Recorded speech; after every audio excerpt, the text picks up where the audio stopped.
সবাইকে খ্রিস্টীয় নববর্ষের শুভেচ্ছা জানিয়ে উচিত কথা রেকর্ড করছি। আজ শুক্রবার ৩ জানুয়ারি ২০২৫ এবং আপনারা দেখছেন সোমবার ৬ জানুয়ারি বাংলাদেশ সময় রাত ৯টায়। এই যে ক্যালেন্ডারে পাতা বদলায়, একটা একটা করে দিন শেষ হয়, আমরা এক বছর পার হয়ে নতুন বছরের দরজায় এসে দাঁড়াই। সত্যিকার অর্থে এই নতুন বছর দিন মাসের হিসাবে তো কিছু যায় আসে না। দুনিয়া তার নিজের নিয়মেই ঘুরতে থাকে। ক্যালেন্ডার আমাদেরই বানানো, সময়ের ধারণাও আমরা নিজেরাই ঠিক করে নিয়েছি। আমাদের শুরু এবং শেষের চিহ্ন রাখতে হয়, নিজেদের বানানো ঘোরের ভিতরেই থাকতে থাকি আমরা। আগামীর দিকে পা ফেলি আমরা ভয়ে ভয়ে। কেন? কারণ ওই পাশে কি আছে তা আমরা জানি না। এই যে ম্যানহাটনে বসে আমি কথা বলছি এখন, ঠিক এইখানে এমনিভাবে হাজার লক্ষ বছর ধরে কত কোটি কোটি মানুষ পথ হেঁটেছে একা এবং সংঘবদ্ধভাবে। আমেরিকা নামের একটা দেশ জন্মানোর বহু আগে থেকেই, এমনকি দেশ নামের আলাদা কোনো ভূখণ্ড চিহ্নিত হবার অথবা কথা বলার জন্য নির্দিষ্ট কোনো ভাষা সৃষ্টিরও আগে থেকেই নিশ্চয়ই কেউ না কেউ ছিল এখানে। মনে হয় সেই সব নিঃশ্বাস, অস্তিত্বের আভাস, পথ চলার শব্দের সঙ্গে এখনকার এই আমাদের চলতে বলতে হাসতে বাঁচতে থাকাটুকুও মিশে যাচ্ছে। আদি থেকে অনন্তের দিকে প্রবহমান সময়ের মহাসমুদ্রে আমরাও ছোট্ট একটা ঢেউ। এভাবে চিন্তা করলে টের পাই আমরা আধুনিক মানুষেরা নিজের চারপাশে যতই দেয়াল তুলে রাখি কিংবা ডুবে যায় হাতের মুঠোয় ধরে রাখা আইফোন বা অন্য কোনো ডিভাইসে, পাশের মানুষটার সাথে সংযোগ হারিয়ে যতই নিজেদের আলাদা আলাদা দ্বীপের মতো বিচ্ছিন্ন করে ফেলি, সেই বিনয় মজুমদারের কবিতার মতো, তবু সব বৃক্ষ পুষ্পকুঞ্জ যে যার ভূমিতে দূরে দূরে। দিন শেষে আমরা একই বাতাস টেনে নেই ফুসফুসে, আমাদের প্রশ্বাস মিলায় একই আবহে। এই সবই যোগাযোগ, আমরা একে অপরের অস্তিত্বে ভর করে বেঁচে থাকি। এই নির্ভরতা শুধু মানুষেই না, বরং সমস্ত প্রাণীকুল, গাছপালা, পারিপার্শ্বিকের অংশীদার। অথচ আজকাল আমরা নিজেদের অস্তিত্ব জানান দিতে এতটাই উদ্গ্রীব থাকি যে অন্য কারো প্রতি সামান্যতম দায়িত্বটাও পালন করতে ভুলে যাই। মোলায়েম, সূক্ষ্ম অথবা পেলব কোনো কিছুই আর মনোযোগ ধরে রাখতে পারে না আমাদের। সব কিছুতে ঠেলাঠেলি, ধাক্কাধাক্কি, মারামারি, সব কিছুই খুব উঁচু তারে বাধা। যত জোরে চিৎকার করব ততটাই যেন বেঁচে আছি। এমনিতেই ঢাকা না দিল্লি, পৃথিবীর সবচেয়ে দূষিত শহরের সূচকে কে প্রথম হবে, এই প্রতিযোগিতা চলে দুই শহরের মাঝখানে। রাস্তায় গাড়ি, রিক্সা, ভ্যান, ঠেলাগাড়ি, গরু, হাতি সব মিলায়ে বিশাল গিট্টু।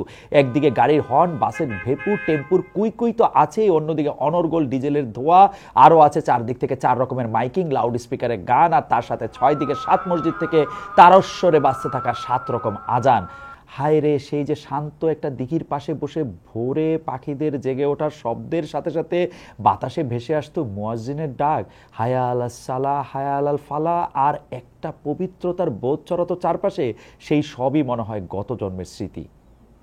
নতুন বছরে আনন্দে খুশিতে ঠেলায় ঘুরতে ঘুরতে যখন সামনে সমানে বাজি ফুটানো হয়, তাতে ঢাকার দূষিত বাতাস আরও দূষিত হয়ে নিঃশ্বাস নেওয়ার অযোগ্য হয়ে যায়। শিশু, বয়স্ক আর শ্বাসকষ্টের রোগীদের কি অবস্থা একবার ভেবে দেখেন। আর বাপরে শব্দ, 2 বছর আগের ঘটনা কি ভুলে গেছি আমরা? মোহাম্মদপুরের 4.5 মাস বয়সী শিশু তানজিম উমায়ের জন্ম থেকেই হৃদরোগে ভুগছিল। তার বাবা ইউসুফ রায়হানের অসহায় কথাগুলি মনে আছে কি? তার ছেলেটা টানা আতশবাজি শব্দে বারবার কেঁপে উঠেছে, সারা রাত ছটফট করেছে, শ্বাসকষ্ট বেড়ে গেলে নেবুলাইজার দেওয়া হয়েছিল তাকে, কিন্তু কিছুতেই শান্ত করা যায় না। এই পরদিন সকালে হাসপাতালে মারা গেল বাচ্চাটা। এইবারও আমাদের সশব্দ উল্লাস কত পশু পাখির যে মৃত্যু ডেকে আনছে, তাদের ট্রমাটাইজ করেছে। আমরা দেখেও দেখি না, খেয়াল করি না, বুঝেও বুঝি না, কারণ আমাদের তো চিল্লাইতে ভাল লাগে। হাঙ্গামা না হইলে আর কিসের ফুর্তি, কিসের আনন্দ আমাদের? এই দুনিয়ায় আমাদের সময়ে নিঃশ্বাস নিতে থাকা সমস্ত প্রাণী আমাদের সহযাত্রী। তাদের প্রতি কেন আমরা এত নির্মম? তাদের জীবন সম্পর্কে কেন উদাসীন? সচিবালয়ে আগুন লাগার একটা ভিডিও দেখলাম, বলা হচ্ছে কানেকশন লুজ থাকায় এই অগ্নিকাণ্ড হয়েছে। আল্লাহ জানে কিরকম সে কানেকশন আর তার কিরকম ঢিলামি, যাতে বিল্ডিংয়ের 2 পাশের 2 ঘরে একই সময় আগুন লাগছে। ভিডিওতে দেখা যায় একটা কুকুর চুপচাপ এসে করিডোরে সারবাঁধা চেয়ারের একটাতে বসে ঘুমাচ্ছে। এই ভিডিও নিয়ে বিভিন্ন রসিকতা দেখতে দেখতে আশিক ক্ষুদাবক্সের লেখা একটা কবিতা মনে পড়ছিল।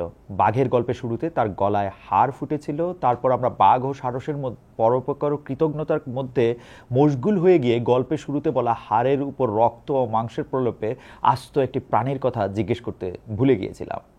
গত বছর ঘটে যাওয়া সবচেয়ে বড় ঘটনা অবশ্যই জুলাই অভ্যুত্থান। গত 4 মাসের বহু কিছু নিয়ে আমরা হতাশ হচ্ছি, দুঃখ পাচ্ছি, অধৈর্য হচ্ছি সত্যি, কিন্তু কি অবিশ্বাস্য কয়েকটা সপ্তাহের মধ্যে দিয়ে গিয়েছি আমরা সিরিয়াসলি মনে হয় জুলাই সম্ভব হলে দুনিয়া সব কিছু সম্ভব। আমরা তো দেশ নিয়ে হাল ছেড়েই দিতেছিলাম, বেশিরভাগ মানুষের বলার কিছু ছিল না, যেন সবাই বুঝে গেছিলাম কোনো কিছুতেই কিছু হবে না, তাই চুপচাপ নিজের জীবনটা যাপন করে যাওয়াই ভালো। জুলাইয়ের পরে এই বিষয়টা কিন্তু বদলাইছে। এই চারপাশে এত রকম হতাশার মধ্যেও এইটা আমার কাছে সবচেয়ে পজিটিভ লাগে যে আমরা কথা বলতেছি, আমরা যথেষ্ট কেয়ার করতেছি, আমাদের মনে হইতেছে যে আমাদের বলার কিছু আছে, আর আমরা অনর্গল বলে যাচ্ছি।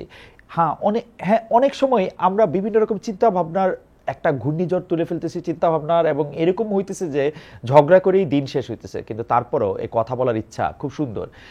জুলাই অভ্যুত্থানের সরাসরি অংশ যারা নিয়েছেন তাদের সেই সময়কার ভূমিকার প্রতি আমাদের শ্রদ্ধা, ভালোবাসা, কৃতজ্ঞতা সবসময় থাকবে। আমরা তাদের সাহস, তাদের দৃঢ়তা দেখেছি, তাদেরকে অত্যাচারিত হতে দেখেছি, এবং তারপরও সামনে অগ্রসর হইতে দেখেছি।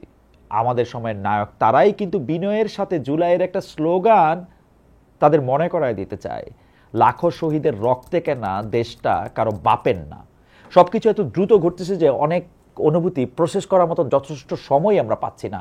এত বড় একটা অর্জনের পর এক ধরনের এন্টাইটেলমেন্টের অনুভূতি আসতেই পারে, মনে হতে পারে যে আমি নতুন বাংলাদেশ এনে দিলাম, এবং এই আবেগ থেকে মনে হতে পারে যে দেশের যেখানে যা কিছু বেঠিক আছে সেই সব ঠিক করার দায়িত্ব আপনার নিজেরে দেয়ার এখতিয়ার আছে। তা কিন্তু নাই। অন্তর্বর্তীকালীন সরকার আপনাদের মাধ্যমে হয়েছে, যে কোনো রাষ্ট্রীয় সমস্যার সমাধানের জন্য নির্দিষ্ট মাধ্যম আছে এবং দায়িত্বগুলি তাদের কাছেই ছাড়া ভালো। জুলাই 2024 নিয়ে আমরা যেমন 1971 অনুভূতি টের পাই, ঠিক একইভাবে আমরা এখনকার অরাজকতা নিয়ে মুক্তিযুদ্ধের পরবর্তী অবস্থা বুঝতে পারতেছি। 1973 সালে আবার তোরা মানুষ নামে সিনেমা রিলিজ হয়েছিল খান আতাউর রহমানের পরিচালনায়। 80-র দশকে স্বাধীনতা দিবস বা বিজয় দিবস উপলক্ষে প্রায় দেখানো হইতো টিভিতে। মুক্তিযুদ্ধ পরবর্তী যে জুলুম ও ক্যাওস তৈরি হয়েছিল সেটারই একটা ক্রিটিক্যাল বয়ান ছিল সিনেমাটা।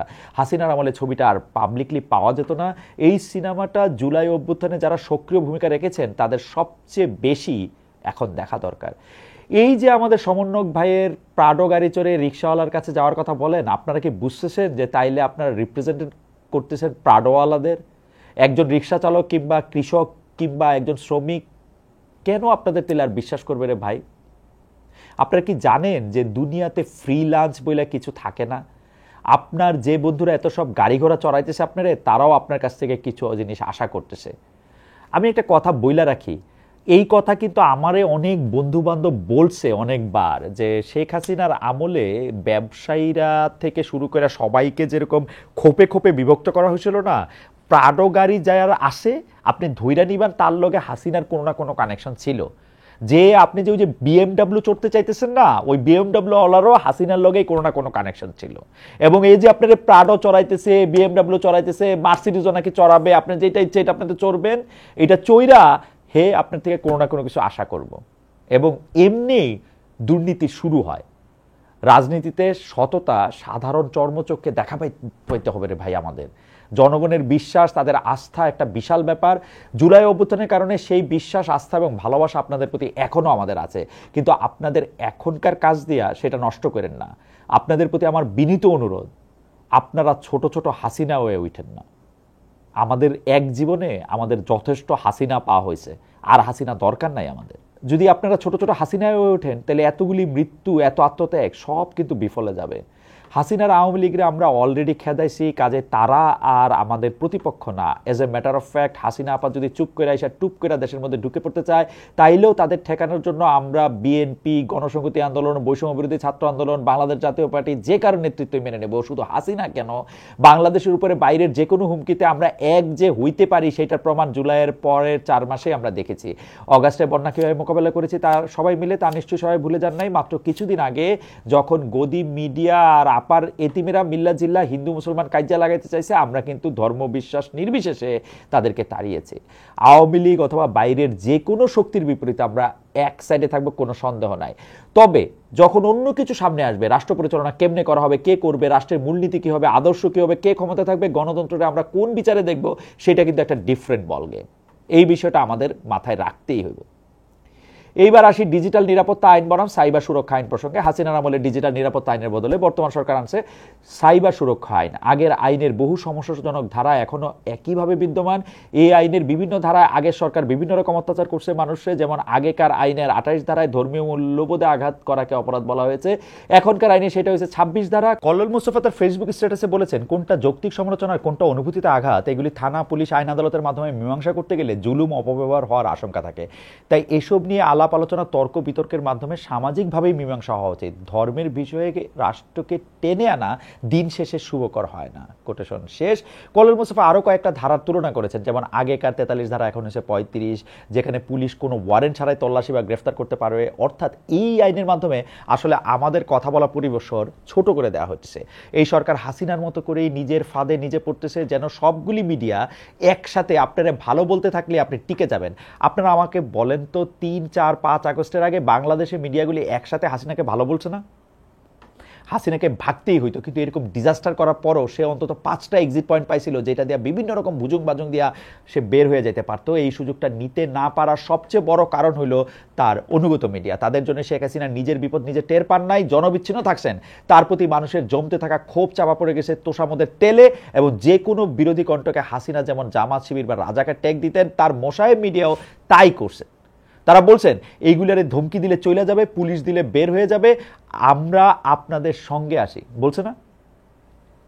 পুলিশ দিলে বা পুলিশ ধরে মারধর করলে, গুলি করলে, মাইরা ফালাইলে চলে যাবে, বলছে না?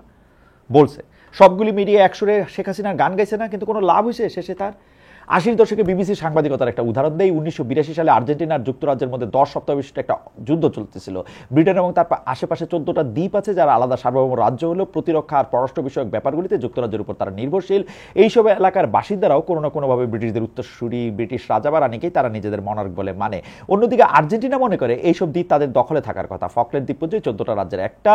আর্জেন্টিনা 1982 সালের এপ্রিলের 2 তারিখে তাদের দখল নেয়। এর জবাবে মার্গারেট থেচার দক্ষিণ আটলান্টিকের 8,000 মাইল গভীরে নৌবাহিনী পাঠিয়েছিলেন আর্জেন্টিনার হাত থেকে ফকল্যান্ড আইল্যান্ডসকে উদ্ধার করার জন্য। 74 দিন টিকেছিল এই সংঘর্ষ। আর্জেন্টিনার 649 সেনা সদস্য, ব্রিটিশ বাহিনী 255 জন, আর ফকল্যান্ডের 3 জন মানুষ মারা যাওয়ার পর জুন মাসের 14 তারিখে আর্জেন্টিনা ব্রিটেনের কাছে সারেন্ডার করে।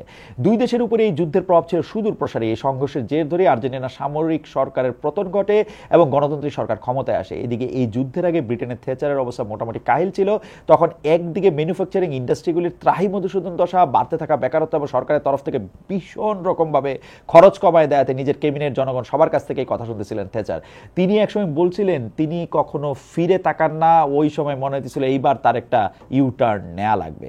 ব্রিটিশ ইতিহাসবিদ ভিক্টর ওয়েলি বলছিলেন, ফকল্যান্ডসের যুদ্ধ থেচারের রাজনৈতিক চামড়া বাঁচাইছে। এই একক লক্ষ্যে তিনি তার অদম্য ইচ্ছাশক্তি এবং নৈতিক স্বচ্ছতা দেখাইতে পারছিলেন এই ফকল্যান্ড দ্বীপবাসী এবং তাদের ভেড়াদেরকে আর্জেন্টিনাদের তাণ্ডবের হাত থেকে বাঁচায়।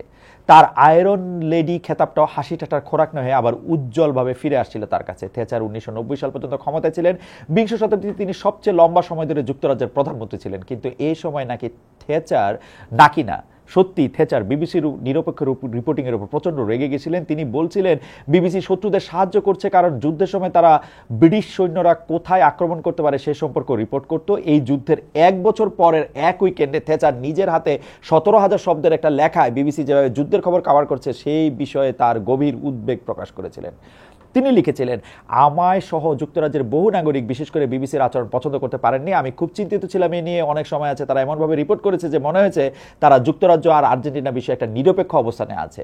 অন্যান্য সময় আমাদের এমনও মনে হয়েছে যে তারা বিশেষজ্ঞদের সাথে খোলাখুলি আলোচনার মাধ্যমে প্রচারণার পরবর্তী ধাপ আঁচ করার চেষ্টা করে শত্রুদের সহায়তা করছে। আমার চিন্তা ছিল আমাদের যোদ্ধাদের নিরাপত্তা নিয়ে, আর তাদের মাথা ব্যথা ছিল খবর। বিবিসির খবরে সৈন্যদের সম্পর্কে বলার সময় আমরা আমাদের বদলে তারা তাদের ব্যবহার করায় থেচার পরিতাপ করে বলেছিলেন তৃতীয় পুরুষের ভয়ঙ্কর এবং শীতল ব্যবহার। বিবিসি কিন্তু পরিষ্কার বোঝাপড়া ছিল নিরপেক্ষ অবস্থানের আবশ্যকতার বিষয়ে। যুদ্ধের সময় তাদের সাংবাদিকদের দেওয়া গাইডলাইনে বলা ছিল যদি ব্রিটেন বা ব্রিটিশ বোঝাতে চাই তখন চেষ্টা করতে হবে আমাদের বা আমরা ইত্যাদি শব্দ এড়িয়ে যাওয়ার। আমরা যুক্তরাজ্য নই, আমরা বিবিসি। বিবিসির চেয়ারম্যান বলেছিলেন আপনার কাজ, বিবিসির চেয়ারম্যান থেচারকে বলেছিলেন আপনার কাজ রাজনীতি করা, দেশ ও জনগণের জন্য কথা বলা, বিবিসির কাজ এটা না, বিবিসি একটা সংবাদ মাধ্যম, মিডিয়া, তাই কোনো পক্ষ তারা নিতে পারে না। এই জাতীয়তাবাদের জায়গা থেকে সাংবাদিকতাকে আলাদা করতে পারা গেল, তার ফলে পরবর্তীতে সবচেয়ে বড় উপকারটা কিন্তু যুক্তরাজ্যেরই হয়েছিল। ইংল্যান্ড জানে যে তার একটা ওয়াচডগ আছে এবং সে যে কোনো সময় যে কোনো পরিস্থিতিতে রাষ্ট্রের বিপরীতে গেলেও সত্যি কথাটা বলবে। এখন তুমি যদি বাবু 50টা মিডিয়া চাও যে তোমারে হুজুর হুজুর করবে, অলরেডি 51টা করতেছে কিন্তু তোমারে হুজুর হুজুর, এইটা আলটিমেটলি তোমারে কোনো হেল্প কিন্তু করতেছে না। প্রপাগান্ডা যেমন তোমার শত্রুর পক্ষে ডেঞ্জারাস, তেমনি সেটা যদি তোমার নিজের পক্ষে যায় সেইটাও একই রকম ডেঞ্জারাস। রাশিয়ার ইতিহাস দেখেন, স্তালিন বা কুশ্চেভ এই সহজ কথাটা বোঝে নাই, সব হারানোর পর, মইরা যাওয়ার পর অনেক মূল্য দিয়ে বুঝতে হয়েছে এই কথাটা। আমাদের অন্তর্বর্তীকালীন সরকার এবং রাজনৈতিক দলগুলির বুঝতে হবে যে গণমাধ্যমের দাবড়ায় রাখতে গেলে নিজের পায়ে নিজেরই কুড়াল মারা হবে। স্যারেরা, আপারা, ভাইয়েরা, একটা কথা আপনাদেরকে বইলা রাখি, আপনারা যে এরকম একটা জায়গায় থাকেন যেখানে মিডিয়া আপনাদের সমালোচনা করার সাহস পাবে, মিডিয়া যখন ক্ষমতারে চ্যালেঞ্জ করতে পারে, সত্যি কথা বলার স্বাধীনতা পায়, তখন আরেকজন কেউ যদি উইরা আইসা জুইরা বইসা নিজের স্বার্থ হাসিলের চেষ্টা করে, আপনাদেরকে আঘাত করে, তখনও সে সত্যি কথাই বলবে। প্রথম আলো এর মধ্যে মানে সেনাপ্রধান জেনারেল ওয়াকার ইউনুসের একটা সাক্ষাৎকার ছাপাইছে। সাক্ষাৎকারটা জনাব মতিউর রহমান প্রথম আলোর সম্পাদক নিছেন, সাথে আরেকজন বিশিষ্ট সাংবাদিক জনাব রাহিদ এজাজত ছিলেন। মজার বিষয় হলো এইখানে প্রশ্ন বলে যা যা চালানো হয়েছে সেগুলি আসলে স্টেটমেন্ট। যেমন কোট করতেছি, প্রশ্ন এই কথাটা বলে লেখা হয়েছে, সম্প্রতি দেখছি সেনাবাহিনীর পক্ষ থেকে সংবাদ ব্রিফিং করা হচ্ছে, আপনিও কথা বলছেন, এর মধ্যে প্রশ্নটা কই? আমি তো দেখতেছি না। তারপর আবার প্রশ্ন বলে লিখতেছে, সিভিল মিলিটারি সম্পর্ক বা সাংবাদিকদের সঙ্গে প্রতিরক্ষা বাহিনীর সম্পর্ক, এসব বিষয় নিয়ে অতীতে অনেক কথা হয়েছে, অবিশ্বাসের জায়গা থাকলে সমস্যা হয়। কোট শেষ। এইখানেই বা প্রশ্নটা কই? সাক্ষাৎকারে 40টা বিষয়কে প্রশ্ন বলে চালানো হয়েছে, যার ভেতরে মাত্র 16টা হইল প্রশ্ন, বাকিগুলি প্রশ্ন না। এইটা যে জনাব মতিউর রহমান না বুঝেই করেছেন বিষয়টা কিন্তু এমন না। যেমন দেখেন, উনি প্রশ্ন করতেছেন বা প্রশ্ন করতেছেন বলে যেটা করতেছেন, প্রধান উপদেষ্টা সাধারণ নির্বাচনের একটা সময়সীমা দিয়েছেন, এই বিষয়ে কিছু বলবেন? আপনাদের তো কাজ করতে হবে। এই যে উনি বললেন আপনাদের তো কাজ করতে হবে, অর্থাৎ তাইলে সাধারণ নির্বাচনে যে সময়সীমা দেওয়া হয়েছে সেটা যথেষ্ট মনে করছেন না জনাব মতিউর রহমান। এর জবাবে জনাব ওয়াকার বললেন, দেশবাসী অবশ্যই একটা ভালো নির্বাচন চায়, সুষ্ঠু, শান্তিপূর্ণ, উৎসবমুখর নির্বাচন চায়। অন্তর্বর্তীকালীন সরকারের প্রধান লক্ষ্য, সেটা প্রধান উপদেষ্টা নির্বাচনের সময়সীমা দিয়েছেন, সেটা ঠিক সময়। আমরা অন্তর্বর্তী সরকারের নির্বাচনের রূপরেখা বাস্তবায়নের সব সহযোগিতা করব। কোটেশন শেষ। জেনারেলের কোটেশন শেষ। এই উত্তর মতি ভাইয়ের মন মতো হইল না। উনি তখন প্রশ্ন করলেন সেনাবাহিনীর উৎকণ্ঠা নিয়ে, তার জবাবেও কাজ হইল না। মতি ভাই এবার বললেন, কিন্তু এখনো তো পুলিশ পুনর্গঠিত হতে পারেনি, অর্থাৎ নির্বাচনের সময়সীমার যথার্থতা সম্পর্কে জনাব মতিউর রহমান সন্দিহান। এবং এই সাক্ষাৎকারে তিনি ঘোড়ারে শুধু পানির কাজ পর্যন্ত টেনে নিয়েই ক্ষান্ত হন নাই, তারে পানি খাওয়াইয়া ছাড়ছেন। বিশল্যকরণী কি জিনিস জানেন তো? ওই যে লক্ষণ যখন মেঘনাদের বানে হিটকি খায় পড়েছিল, তখন রাম হনুমানরে কইছে তার দোসর যে ওরে বিশল্যকরণী ছাড়া ওরে ভালো করা যাবে না, যে কোনোভাবে বিশল্যকরণী আইনা যেন ওরে বাঁচানো হয়। এই হনুমান এই বিশল্যকরণী আনতে গিয়ে কি কি কাণ্ড করছিল সেটা তো আপনারা জানেন। সূর্য উঠা যেতে নিছিল, ওই সূর্যরে ডাবায় রেখে বিশল্যকরণী নিয়ে আসা লক্ষণ রে এসে বাঁচাইলো। এই বিশল্যকরণীরে বলা হইতো যে সর্বরোগ হর বটিকা, এবং বিশল্যকরণী ছাড়া লক্ষণ বাইচা উঠার কোনো কারণ ছিল না, কারণ এই বিশল্যকরণী হচ্ছে সর্বরোগ হর বটিকা। কিন্তু এই জিনিস কি আর এক্সিস্ট করে দুনিয়াতে? মানে এমন কোনো জিনিস কি আছে যে যেটা আসলে ওই বিশল্যকরণীর মতো সর্বরোগের পেটিকা? এখন যদি জিজ্ঞেস করেন, আমি কি মনে করি যে নির্বাচন হলো বাংলাদেশের জন্য বিশল্যকরণী, সর্বরোগের বটিকা? আমার উত্তর হলো না। কেন সেটা হইতে পারবে না সে বিষয়ে আমার কথা আছে। নির্বাচনের মাধ্যমে যারা ক্ষমতা আসবে তারা তো নির্বাচন চাই বলে গলা ফাটানোর আগে স্পেসিফিকলি বলতে হবে যে ভাই, যে তারা কি করবে। মানে তারা, আমি মানলাম যে ধরেন এখন নির্বাচন হলে বিএনপি নির্বাচনে জিতে আসবে, বা জামাত বিএনপির সঙ্গে নিয়ে, বা বিএনপি জামাতের সঙ্গে নিয়ে, বা বিএনপি একলা নির্বাচনে জিতে আসবে। কিন্তু নির্বাচনে জিতা তারা করবেটা কি? স্পেসিফিক্যালি তাদের তো বলতে হবে যে ভাই আমরা তাহলে এই সংস্কার করব, এইটা করব। হাসিনা এই কারণে ফেসিস্ট হয়ে উঠেছিল, কিন্তু উনাদের সংস্কারটা কি আসলে? আপনি যখন ওনাদেরকে এগুলি জিজ্ঞেস করবেন, ওরা আপনারা 31 দফা দেখাই দিবে সাপের 5 পায়ের মতো, কিন্তু তার মধ্যে কত কাগজে পরিবর্তন আছে, কত কাঠামো, মানে তার মধ্যে যতগুলি কাগজে পরিবর্তন আছে তত কিন্তু কাঠামোগত পরিবর্তন নাই। যেমন কাগজের পরিবর্তনে বলা যায় আমরা প্রধানমন্ত্রী এবং রাষ্ট্রপতির মধ্যে ক্ষমতার ভারসাম্য আনবো, কিন্তু কিভাবে আনবেন? ইংরেজিতে একটা কথা আছে, চ্যারিটি বিগিনস এট হোম। আপনারা প্রথমে বলেন আপনারা দলের ভিতরে কিরকম সংস্কার আপনারা আনতেছেন, কিভাবে গণতন্ত্র আনতেছেন, আপনাদের নেতা কিভাবে নির্বাচন করবেন, কে কর্মী হবে, দলটা কিভাবে পরিচালনা করবেন, কোন আদর্শ ফলো করবেন, কিভাবে আপনাদের জবাবদিহি নিশ্চিত করবেন, বিচার বিভাগকে কিভাবে স্বাধীন রাখবেন। এই সব কিছুতে আপনারা শুধু, আমি আবার কইতেছি, আপনারা শুধু লিপ সার্ভিস দিয়ে যেতেছেন, কিন্তু আর খালি নির্বাচন চাই, গণতন্ত্র আসতে হবে, এইগুলি আপনারা বলে বেড়াইতেছেন। যেহেতু আপনারা দ্রুত নির্বাচন চাইতেছেন, তাহলে বলেন যে এইগুলি সংস্কারের কাজ আপনারা করবেন, ঘোষণা দেন, এবং এই ঘোষণা আসতে হবে দলের এক নম্বর লোকটার কাছ থেকে,